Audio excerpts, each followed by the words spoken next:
inside out, stole the all-time leading three-point shooter in Portland history. He broke that mark against Santa Clara over the weekend. Gonzaga, I'm sure, did a lot of closeout drills defensively because it appears Portland is open for some looks. But before they release it, they've got a hand in their face. Stoll passes one up. Niedermeyer along the baseline, and they've hit 3 of their last 14 shots. But at least it's something positive right now. Get a quick timeout. Eric Revenell going to talk things over with the Pilots. 48-24 Gonzaga.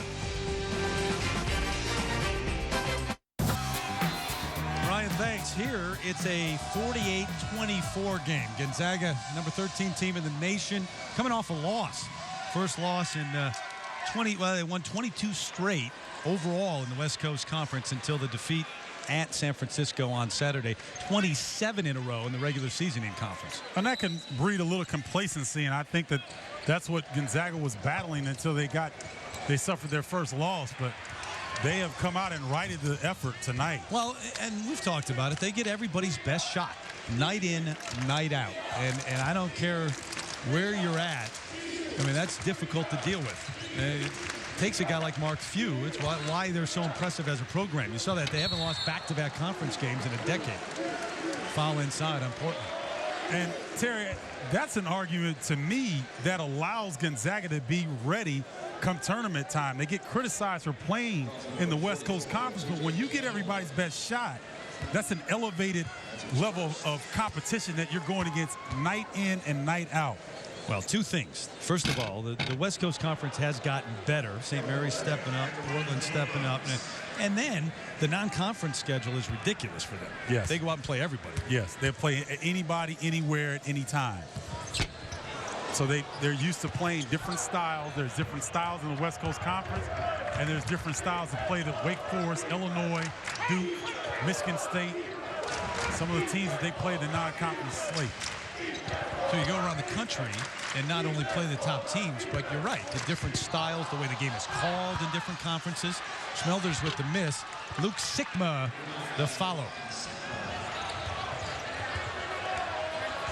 And you hope that come March, that has put your team in a position where they're much better prepared for the NCAA tournament. And you look at, we talked about earlier in the first half, the one question is guys like Manny O'Rock, Kelly Olynyk, being able to come in, bowl Kong, and be effective in pressure situations. Sikma stepped in late. That's his third. We'll step away here in Spokane. ABC, your home for the NBA Sunday Showcase. Tensions are running high at the top of the Eastern. Approaching the 15-minute mark here in Spokane. Gonzaga with a 48-26 lead over the Pilots of Portland. The countdown has begun.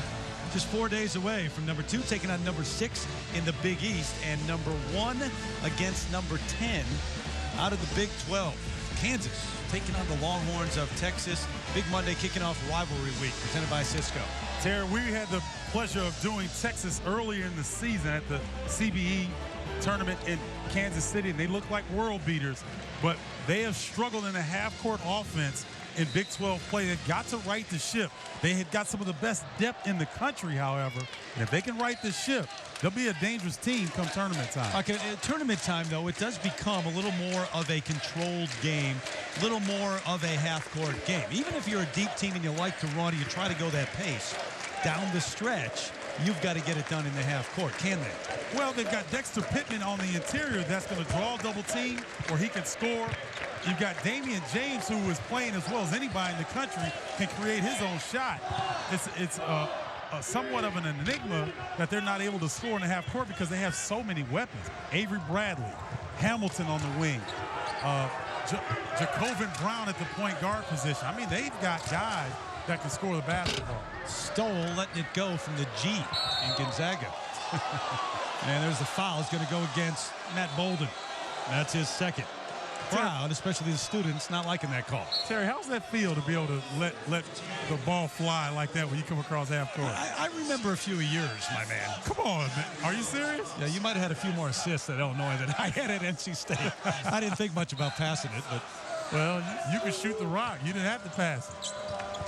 I couldn't shoot like that and never had the green light. I don't know what that feels like. Jason Hannibal in off the bench now for Portland. Taken away by Harris. Look at that spin. The dish to Gray. Elias Harris showing you he can take it out on the perimeter in transition. Are we seeing a glimpse of the future? Some three position with the ability to handle the ball and make plays for his teammates? Niedermeyer, the miss, cleared by a rock. So you think maybe, well, certainly on the next level in the NBA, but you think even here at Gonzaga, as Harris goes to work and a walking violation called on him, the three spot is in his future? I definitely think so, Terry. And let's look at right here. Spin move to avoid the charge, and then a bounce pass on the fast break. That's good fundamental basketball.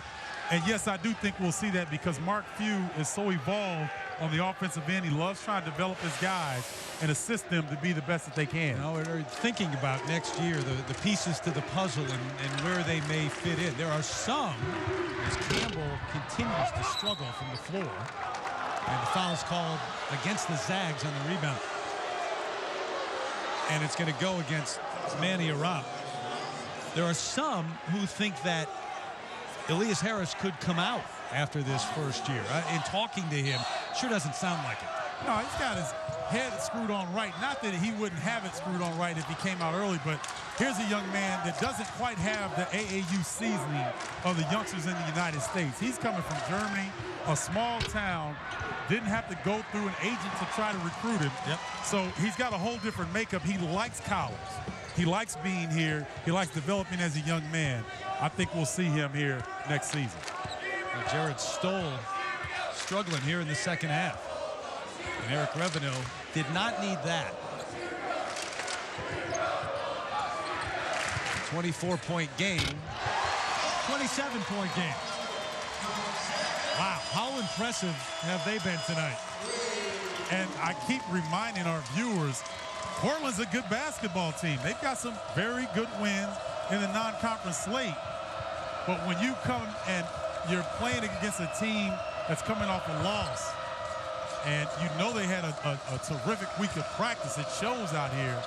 It's just a tough task to come in here and try to make a dent in this lead. But this defensive effort by Gonzaga tonight is so much better than we've seen the last 2 or 3 weeks. Another turnover by the Pilots.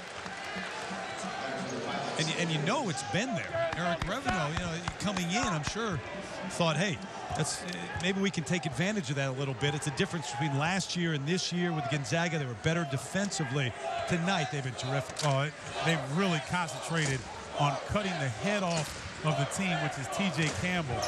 And as a result, Portland never has found their rhythm offensively. Shane, you got Campbell trying to stop Matt Bolden, and Bolden recognizing there's no way that he can keep him out of the lane. Gonzaga, they're putting the foot on the gas. There's been no let-up on the defensive end. Look at the pressure, hands up, denying the passes. They're going to call the push on Elias Harris. Remember, he picked up those 2 quick fouls to start the game and has been able to play since then without fouling until this point. Well, if you want to see a young Pistol Pete Maravich type, check out Bolden, 17 points tonight, 10th all-time score at Gonzaga. Wow, Pistol Pete, you're going there.